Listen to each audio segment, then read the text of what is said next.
ఏది అయినా ట్రై చెయ్యి ఆచి చికెన్ మసాలా. రంగారెడ్డి జిల్లా ఇబ్రహీంపట్నం మున్సిపాలిటీ చైర్మన్ ఎన్నిక ఉత్కంఠను తలపిస్తోంది. పలుచోట్ల ఉద్రిక్తతల నడుమ ఎన్నికలు సజావుగా జరిగినప్పటికీ ఇబ్రహీంపట్నంలో వాయిదా పడింది. బీఆర్ఎస్ నాయకులు ఆందోళనలకు పిలుపునివ్వడంతో పోలీసులు అలర్ట్ అయ్యారు. రేపు చైర్మన్, వైస్ చైర్మన్ ఎన్నిక ఉన్న నేపథ్యంలో సిటీ కమిషనర్ సెక్షన్ 163 BNSS కింద పలు నిషేధాజ్ఞలు జారీ చేశారు. ముగ్గురు అంతకన్నా ఎక్కువ మంది గుమిగూడినా, ర్యాలీలకు పిలుపునిచ్చినా, సోషల్ మీడియా ద్వారా పిలుపునిచ్చినా వారిపై చట్టపరమైన చర్యలు తీసుకుంటామని సిటీ కమిషనర్ తెలిపారు.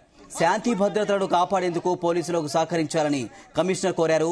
మరోవైపు ఇబ్రహీంపట్నం నియోజకవర్గంలోని బీఆర్ఎస్ పార్టీ నాయకులకు రేపు ఉదయం 9 గంటలకు మున్సిపాలిటీకి చేరుకోవాలని బీఆర్ఎస్ నేత మంచిరెడ్డి ప్రశాంత్ కుమార్ రెడ్డి పిలుపునిచ్చారు. ఒక్కో నాయకుడు కనీసం 100 మంది కార్యకర్తలతో మున్సిపాలిటీకి రావాలని పిలుపునియడంతో రేపు ఎన్నికపై ఆందోళన నెలకొంది.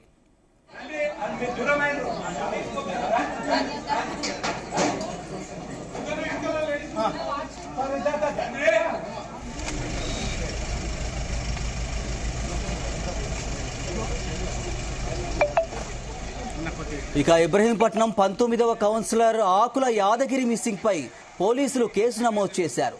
క్యాంపు పేరుతో తన భర్తను తీసుకెళ్లారంటూ ఆకుల యాదగిరి భార్య వసంత పోలీసులకు ఫిర్యాదు చేశారు. బీఆర్ఎస్ మాజీ ఎమ్మెల్యే మంచిరెడ్డి కిషన్ రెడ్డి అతని తనయుడు మంచిరెడ్డి ప్రశాంత్ రెడ్డిపై అనుమానం వ్యక్తం చేశారు. ఆకుల యాదగిరి భార్య ఫిర్యాదుతో పేర్కొన్నారు. IPC 363 కింద పోలీసులు కేసు నమోదు చేసుకుని దర్యాప్తు చేస్తున్నారు. ఇక ఇదే ఇష్యూకు సంబంధించి మరిన్ని డీటెయిల్స్ మా క్రైమ్ బ్యూరో చీఫ్ రవితేజ అందిస్తారు. Ravi Teja, Ibrahimpatnam municipal chairman, vice chairman ఎన్నిక విషయంలో ఈ రోజు రసవతరంగా మారడము, ఎక్కడ కూడా కొలిక్కి రాకపోవడము, మిస్సింగ్ అయినటువంటి 19వ కౌన్సిలర్ బీఆర్ఎస్ పార్టీ తప్పిన సభ్యుడైనటువంటి ఆకుల యాదగిరి ఇప్పటి వరకు కూడా ఆచూపీ లభ్యం కాకపోవడంతో తిరిగి రేపటికి వాయిదా వేయడం జరిగింది. రేపటికి వాయిదా వేసిన తర్వాత పోలీసులు కొన్ని కఠినమైనటువంటి నిర్ణయాలు చేపడుతూ ఇంతకు ముందే మీడియాకు పోలీస్ కమిషనర్ ద్వారా ఒక సర్కులర్ ని కూడా జారీ చేసినట్టుగా సమాచారం అందుతుంది. దీంట్లో 163 BNSS యాక్ట్ ప్రకారంగా రేపు జరగబోయేటువంటి మున్సిపాలిటీకి సంబంధించి చైర్మన్, వైస్ చైర్మన్ ఉన్న ఎన్నిక సందర్భంగా ఎవరు కూడా ముగ్గురికి మించి ఎక్కువగా గుమ్ముకూడకూడదు, చట్ట వ్యతిరేకమైనటువంటి కార్యకలాపాలు చేపట్టకూడదు, సోషల్ మీడియా ద్వారా చట్టపరమైనటువంటి చర్యలు తీసుకుంటాము, తప్పుడు మెసేజ్లు ఇచ్చి గుంపులుగా వచ్చి అటు పోలీస్ విధులకు ఆటంకం ఏర్పాటు చేసిన, ప్రభుత్వ అధికారుల విధులకు ఆటంకం చేసిన ఈ మున్సిపల్ చైర్మన్, వైస్ చైర్మన్ ఎన్నిక సందర్భంగా ఎవరైనా హడావిడి చేస్తే మాత్రం చట్టపరమైనటువంటి చర్యలు వారిపైన తీసుకోవాల్సి వస్తుంది అంటూ మాత్రం 163 BNSS యాక్ట్, గతంలో 144 సెక్షన్ ని IPC ప్రకారంగా ఈ కొత్త BNSS IPC 163 BNSS ప్రకారంగా ఈ యాక్ట్ రేపు అమల్లోకి తీసుకొస్తున్నామంటూ కూడా పోలీస్ కమిషనర్ నుంచి ఈ ఆదేశాలు జారీ చేయడం జరిగింది. ఇంతకు ముందే 19వ కౌన్సిలర్ ఆకుల యాదగిరి మిస్సింగ్ పైన ఇబ్రహీంపట్నం పోలీసులు ఒక కేసు నమోదు చేసినట్టుగా సమాచారం అందుతుంది.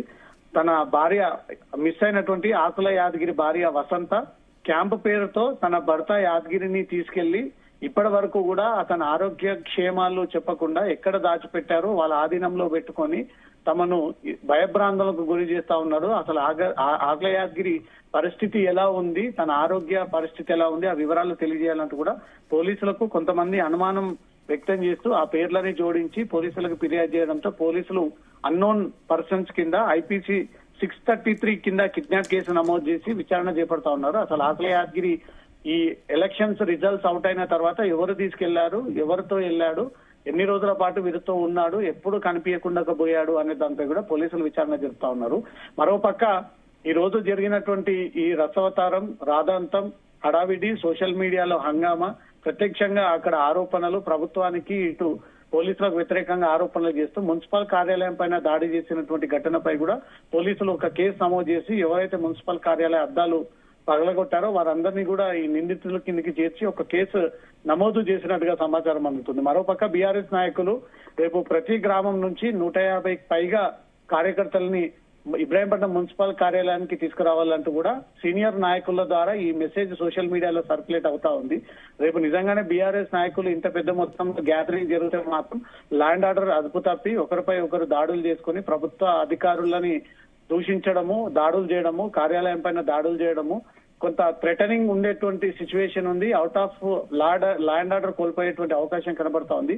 ఈ రోజే వీరందరినీ కంట్రోల్ చేయకపోవడంతో అక్కడ పెద్ద ఎత్తున గుమ్ముగూడి ఇష్టానుసారంగా నినాదాలు చేసి ప్రభుత్వ కార్యాలయం పైన దాడులు చేయడము, అద్దాలు ధ్వంసం చేయడము, ఆర్డీఓ అనంతరెడ్డి చేతికి గాయం అవ్వడంతో కూడా ఈరోజు ఇష్యూ పెద్ద అవ్వడంతో తిరిగి రేపు వాయిదా వేయడం జరిగింది. రేపు కూడా ఇదే ఇష్యూ కంటిన్యూ అయిందంటే డెఫినెట్ గా రేపు ల్యాండ్ ఆర్డర్ ప్రాబ్లం ఏర్పడేటువంటి అవకాశం ఉంది. కాబట్టి ఇప్పటికే 163 BNSS యాక్ట్ ప్రకారంగా ఎవరు కూడా ముగ్గురికి మించి గుంపులుగా చేరకండి, చేరుకుంటే మీ పైన చట్టరీత్యా చర్యలు ఉంటాయి, అవసరమైతే పోలీసులు లాఠీలకు కూడా పనిచెప్పేటువంటి అవకాశం ఉంది. ఈ రోజు ప్రభుత్వం కార్యాలయం పైనే ఏకంగా దాడి చేశారు. దాంట్లో ఆర్డీఓ చేతికి గాయమైంది. కాబట్టి రేపు జరగబోయేటువంటి చైర్మన్, వైస్ చైర్మన్ ఎన్నిక సందర్భంగా ఎలాంటి విఘాతం జరగకుండా, ఎలాంటి అడ్డంకులు లేకుండా సాఫీగా ఈ కౌన్సిలర్లందరూ కూడా చైర్మన్ ని, వైస్ చైర్మన్ ని ఎన్నుకునేటువంటి ప్రక్రియ పీస్ఫుల్ గా జరిపేటువంటి ప్రయత్నాలు పోలీసులు జరుపుతా ఉన్నారు.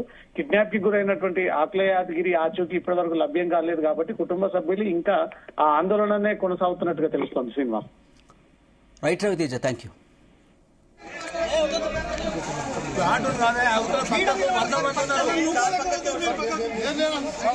వెహికల్ పోతుంటే ఇప్పుడు వాళ్ళు పోయిందాక మీరు ఆగమన్నారు, మేము ఆగినాం. వాళ్ళకి మనం అడ్డం వచ్చినా సార్, మేము వాళ్ళని దూరం